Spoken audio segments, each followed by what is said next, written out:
Kapolda Sumatera Utara, Irjen RZ Pancaputra Simanjuntak, memberi komentar tegas atas tindakan istri Kapolres Tebing Tinggi, AKBP Agus Sugiyarso, yang diduga pamer uang di media sosial.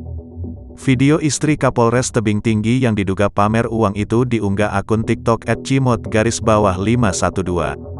Berdasarkan penelusuran tribunnews.com, akun TikTok tersebut kini sudah tidak ditemukan.